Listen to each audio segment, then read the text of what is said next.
Thursday, the 7th of June, 1942, 7:30 p.m. We made some rapid progress today, despite the Jeep breaking down twice due to heating issues, and then the fan belt snapped. Now we're trying to find a way to patch up the rusty fuel tank. Now I can see why this piece of shit was abandoned in the first place. But despite these setbacks, we've managed to drive about 30 miles along the coast. Where we are, I'm not quite sure. I can just see a village in the distance, and because it's night, I can see the lights in the buildings. Sadly, we cannot risk running into more enemy soldiers. We need to get as far away from Norden as possible. It's a miracle we haven't been caught yet. We thought these woods would be crawling with Nazi troops. I suppose they didn't see us drive into the forest. If they knew that, they'd probably find us. We need to keep moving. Feeling better today, but after lying on my back in the Jeep for 20 miles, I'm starting to get a serious headache. Right now, however, I can move both my arms, but I'm still finding it hard to walk. Cole said the shrapnel wounds in my back are showing no signs of infection, but that means we have to keep pouring alcohol on the wound twice a day. Which is a pain in the ass because A, it stings like a son of a bitch, and B, it means we have to use my whiskey to keep it clean. At least I'm making a steady recovery.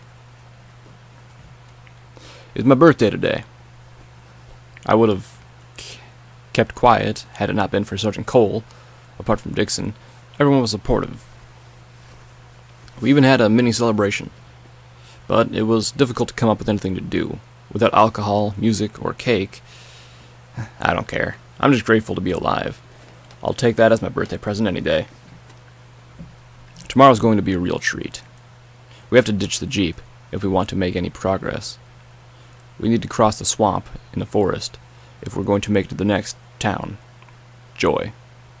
Hopefully, we can find a town to radio for an extraction. It's now that I realize how alone we are in this war. The Nazi soldiers breathing down our necks, being low on ammunition and food. I don't know if we can survive another ambush. That is, if Dixon doesn't kill us first. I'd best stop writing now.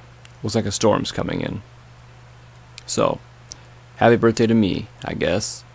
Sergeant David Ann Bishop. Ready to talk yet? Rainbow's tormentor brought the leather belt up to his shoulder, using all his might as he struck her on her already bruised back. Her eyes widened, but she couldn't scream. Her mouth was gagged with the same dirty cloth as before. Her back arched as the agonizing pain washed across her entire body. She looked around at her audience. The room was full of businessmen, generals, and soldiers, all watching as she was beaten mercilessly. Rainbow scrambled to her feet, running as fast as she could to the nearest door she could see, but the crowd guarding her exit pushed her back towards the center of the room. Conflicting thoughts raced in her mind. Just tell them. Her body screamed for mercy. Her heart ached, as her mind was seriously considering telling them where her heroes were. Please stop! I can't take it! I can't take it! Her sentence was cut off as she felt a deadly grip tighten around her neck. Unable to breathe, she flailed her legs wildly as she was lifted off the ground. Her face soon turned purple as the lack of oxygen was making her weak.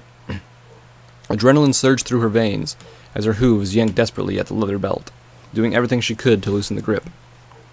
Finally, she was dropped to the ground. Her chest heaved as she gasped for air. She looked around. Nobody was going to save her. After she put her head in her hooves, she began to bawl, knowing it was only a matter of time before she would give up. But then she noticed that the room fell silent. Even the heartless tormentor behind her had stopped walking. She looked up. She saw the same man with the brown suit as before.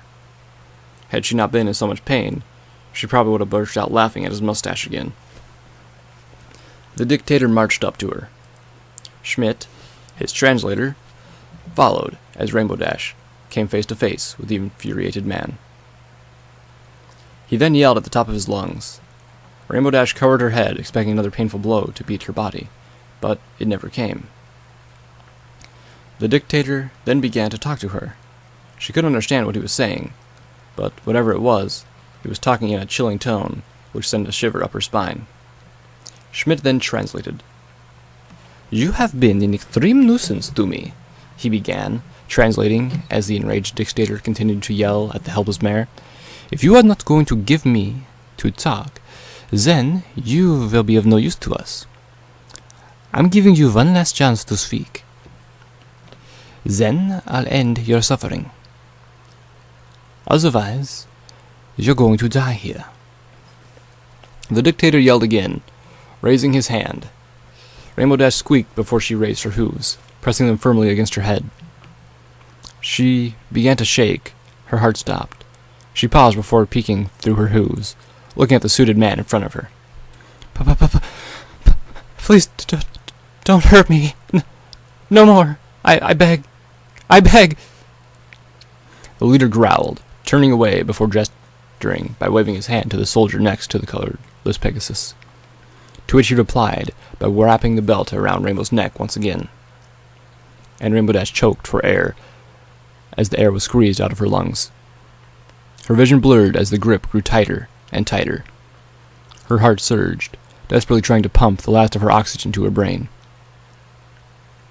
As she was seconds away from blacking out, she brought her legs up to her chest, before using the last of her energy to kick the soldier behind her as hard as she could.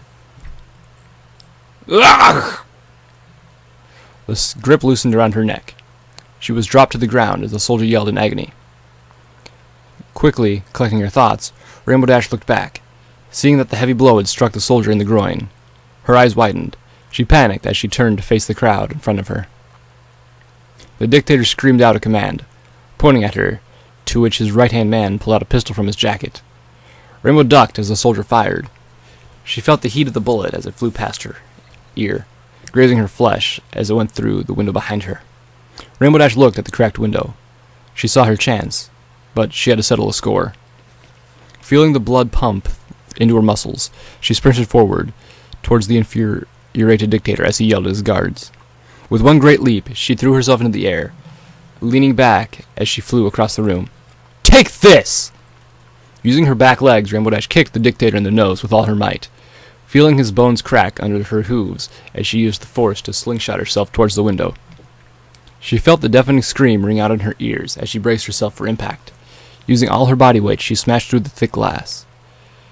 She started to fall before her body tensed with fear as she saw herself plummeting toward the ground outside the 6-story building. She screamed as gravity began pulling her towards the ground. Out of instinct, she closed her eyes and unfurled her wings, and with one firm thrust, she started to glide along the ground. She opened her eyes, looking at her wings, as the biggest smile wiped across her face. For the first time in this world, she was flying again. The pain was unbelievable, but she didn't care. All of a sudden, she heard bullets flying past her. She turned back to see almost every soldier in the building she just escaped from firing their guns at her.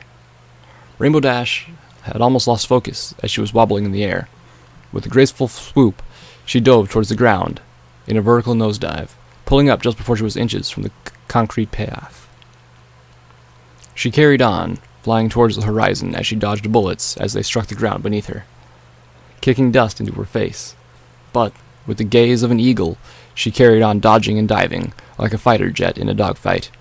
In no time at all, she could see the forest in the distance. As soon as the gunfire ceased, she dropped to the ground, landing on her feet, before she sprinted into the trees. As Rainbow Dash stumbled through the forest, she could feel the relentless hunger in her stomach starting to cloud her senses. She hadn't stopped running for 2 hours. Even in the running of the leaves, she never ran that fast or far before. She began to go through her memories as a filly, and when she was with her friends. She began to picture them in her head. Twilight sparkle, lavender eyes, straight purple mane with pink highlighted stripe, kind, helpful, can be a bit of an egghead sometimes. Applejack, green eyes, blonde mane, fashioned into a ponytail which hung over her shoulder. Honest, hard-working, would always put herself before her friends. Rarity, sky blue eyes, curly purple mane, generous, workaholic, a bit of a drama queen. Fluttershy, blue eyes, long pink mane, with additional hair extensions. Quiet, loving, giving, always needing some pony to help her. And Pinkie Pie, blue eyes, pink, puffy mane. Random. Ugh, I'm starving. She began to look around the woods. Her eyes started scanning for something, anything, to eat. She clenched her stomach, squeezing it tight despite the bruises. Just then, she caught a glimpse of something. An apple? Just in front of her gaze, she spotted a decaying green apple on the floor. She looked at it. She saw probably one of the biggest apple trees she had ever seen in her life. Her mouth watered as her stomach churned. With one flap of her wings, she was in the air, and she circled the tree before hovering in front of a branch. She nudged an apple with her hoof. It wasn't a hallucination. Oh my gosh, oh my gosh, oh my gosh, oh my gosh, oh my gosh, oh my gosh, oh my gosh! She snatched the first apple from the tree before sinking her teeth into the fruit. It was juicy, crunchy, and so much larger than what she was used to in Ponyville, but she agreed they were nowhere near as tasty as Apple Jacks. One after another, she chewed furiously, consuming one apple at a time. She screeched in joy, feeling her stomach's torturing hunger finally subsiding. She began to hum to herself as she swooped through the air. Hooves full of apples, she dove to the ground, landing on her feet as she gorged herself on the fruity delight. She started to tear up. This was the second to the best feeling she had ever experienced in this world. After eating 20 fresh apples at least, she slumped on the floor, placing a hoof on her stomach as she laid on the prickly grass, feeling the cool breeze swiping across her coat. She sighed before she smiled, soon deteriorated. How the hay am I going to find them? I don't even know where they're going. After a few minutes passed, she lifted herself off the ground, feeling queasy after consuming so many apples at once. She began to flap her wings, slowly pulling herself into the air, feeling noticeably heavier than before. She weaved through the thick branches of the tree before emerging out of the forest, hovering in the sky as she looked in all directions. She saw the building where she had just came from. She shuddered at the sigh before turning around to see the coast. She reached into her feathers before pulling out the blood-stained photo of Bishop. She smiled, feeling her strength build up before she put the picture back in her feathers and took off into the clouds. Rainbow Dash looked into the distance, focusing her gaze on the coast as she glided through the air. Her left wing was still burning from her past injury. She began to look down, searching for any signs of movement below, but all she could see was empty space. She tried to clear her mind from the enormity of her task. She pressed on. Boom! A blinding light knocked her off balance. She plummeted to the ground, only just managing to flap her wings at the last second, softening the still rough landing. She rolled on the ground like a log before hitting a tree. The wind was knocked out of her as she opened her eyes. Was she being attacked? Did she hit something without seeing it? Not ready to take a chance, she crouched, throwing herself on the ground. But something caught her eye. She stood normally, squinting her eyes as she saw something glistening in the distance. She stepped forward, taking a closer look. She began to walk closer. She could see that whatever it was stuck in a tree. As she walked up to it, she gasped as she recognized what it was. She leaped into the air before grabbing the object with her teeth. It was firmly lodged into the bark, as she used her body weight to furiously yank it until... snap! It broke free. She fell on the ground again, on her rump. She winced as the pain as she dropped the object from her mouth and into her hooves. She couldn't believe her eyes. The golden shine, the ancient markings on the base, the large lightning-shaped jewel engraved into the metal. Her heart skipped a beat. She felt her first glimmer of hope as she held the item. to the light. My element. She held her element in her hooves as questions began to pour into her mind. What's my element doing here? How did it get here? Did it find me? Did some pony send it to her? Does this mean she can go home? How is this even possible? She shook her head before she stroked the red jewel. She smiled before she quickly put it around her neck. The cold metal felt uncomfortable around her bruised neck as it clipped onto place. She felt safe wearing it. Every time she used its magic, she felt like nothing could touch her, almost like how she felt when she slept next to Bishop's side in the hospital that night. She sighed. Looking at herself, she noticed that she was still colorless. Her body was still just as gray as when she left her concrete prison. She hung her head as she started to carry on walking. She flapped her wings, lifting herself off the ground again as she took off. She looked into the sky. She didn't know what she was looking for, whether it was some kind of portal or a bright light hanging ominously in the sky. All of a sudden, a scene of static electricity strangled her neck as she was choked. An invisible force was pulling her as she grabbed onto her element. She felt herself being engulfed by a chilling breeze as her vision turned white. Hey, where am I? The Pegasus found herself floating in blackness. She felt cold. She tried to move, but she felt like she was swimming in syrup. Rainbow Dash? The colorless mare froze, hearing the all-too-familiar tone in Twilight's voice. Twilight? Rainbow! Twilight, where are you? Twilight? Oh my gosh, are you alright? I'm fine. Where are you? Rainbow Dash squinted her eyes as yet another white flash caught her by surprise. Darn it! Will you stop with the flashing? I'm gonna go blind. Huh? Through the thick mist in front of her, Rainbow Dash saw all her friends. Twilight, Applejack, Rarity, Fluttershy, and Pinkie. Rainbow Dash gasped in joy as she looked at her friends, as they stared back at her, with concern clear in their eyes. Rainbow Dash tried to reach out to them, but they weren't physically there. She had never felt so relieved in all her life, as she thought she would never get to see their faces again. Gosh golly!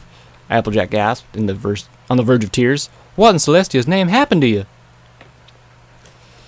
Nice to meet you too, Applejack, Rainbow Dash grinned. All she wanted to do was hug her friends and never let them go. I'm fine now that you guys are here. Wait. She snapped out of her moment of joy before her mind began to question. What am I doing here? How did you find me? What happened? The 5 ponies looked at each other, exchanging glances before turning back to their gray friend. Twilight stepped forwards, looking to her left, away from her friends before looking back at Rainbow Dash. I can't explain it myself, but I know some pony who can. Rainbow Dash, meet Dr. Hooves. All of a sudden, a brown colt jumped into Rainbow Dash's view. Hello there! It's me, the doctor! He chirped with a slightly eccentric tune. Rainbow Dash gasped. She recognized him. The dreams, the blue box, the strange accent, the anonymous pony she crashed into in that cave. It had come together in her mind. You? She growled, taking the 6 ponies in her vision by surprise. You did this? Well, strictly speaking, you're at fault. My fault? You just wait till I get my hooves on you, you little... Listen. It was all a terrible accident, okay? But it's nothing that can't be fixed. As a matter of fact, everything's ready. Twilight, press that big green, blue, and yellow button. What happened? What's happening? Rainbow Dash yelled at the top of her lungs, despite her sore throat. Will some pony please tell me what's going on? Every pony was silenced. The doctor turned to Twilight before taking a deep breath and turning to Rainbow Dash. The blue box you found in the ancient tomb is my TARDIS. TARDIS. Time and relevant dimension in space. It's a ship which has the ability to travel in time, but in some cases it does malfunction. When you came into contact with the TARDIS, you were sucked into a time vortex which spat you out in a random time and dimension. 3,004,000 light years northeast, to be exact. Luckily, the TARDIS automatically followed you, but we landed a few miles off course from where you landed. When we returned to Equestria, we noticed a strange flux in foreign energy coming from a planet, Earth. But by the time we discovered it, you had disappeared off my radar. But later I discovered that your necklace had an infinite bond with the electromagnetic charges in your brain cells. So, by connecting your element to the TARDIS's mainframe and having Twilight send it to you using her magic, I've been able to construct a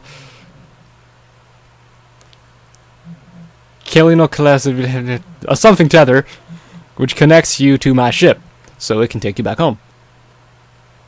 Sorry, that word just... No. Rainbow Dash's mind went blank. She didn't understand a word of what just came out of his mouth. Apart from whatever he's done means that she can finally go home. She became pensive. Home. It's what she wanted, right? "Alrighty," the doctor shouted. "Batten down the hatches, fasten your seatbelts, and enjoy the ride. You ready, Rainbow? Go!" Rainbow Dash felt her body being hoisted through the blackness. She forcefully brought her hooves up to look at them. They were still gray. Her whole body was still lifeless with the color, and her soul felt empty still. She was kind of relieved. She was going home, but something felt strange. She didn't want to. Memories of her moments with Bishop began to flash in her mind, as a white light appeared in front of her. All the times when he was there for her, when she slept soundly by his side, when he took those bullets to protect her. She started gritting her teeth.